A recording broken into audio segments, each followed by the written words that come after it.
Vậy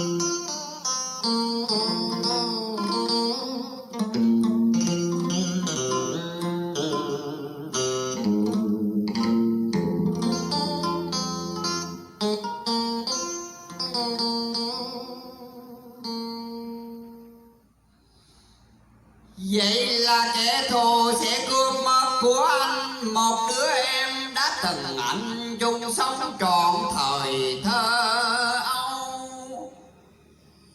Nó sẽ giết hại đời em, làm em phải khổ và anh lại phải cúi đầu buồn ba với tương lai.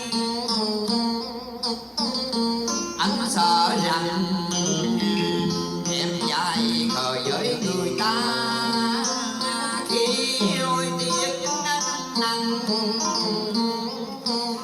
đã lỡ rồi kiếp hồng nhan. Anh khuyên em nên suy nghĩ cả cùng, tình yêu là cạm bẫy khôn lường, chỉ trong một phút yêu lầm là cả một đời dở dang.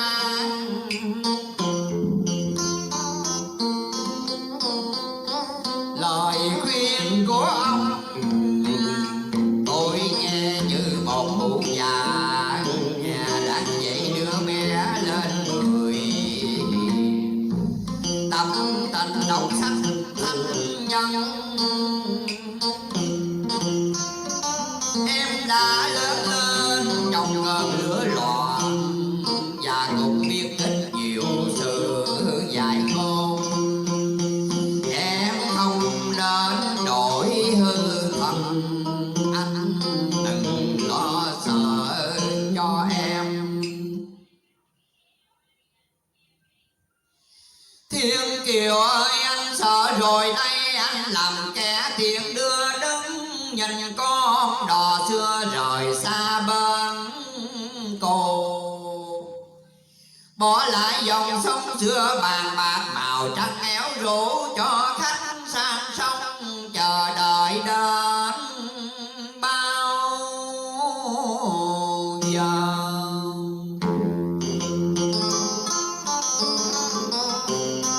Anh sợ tiếc đưa rồi sẽ thương nhớ ngậm ngùi, sợ mất em mất đi kỷ niệm thời thơ ấu mà chúng mình đã cùng sống bên nhau.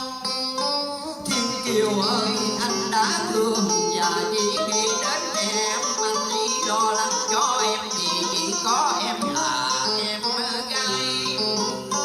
Anh sợ rồi đây cuộc đời em sẽ khổ và em sẽ dấn thân vào chốn tình trường.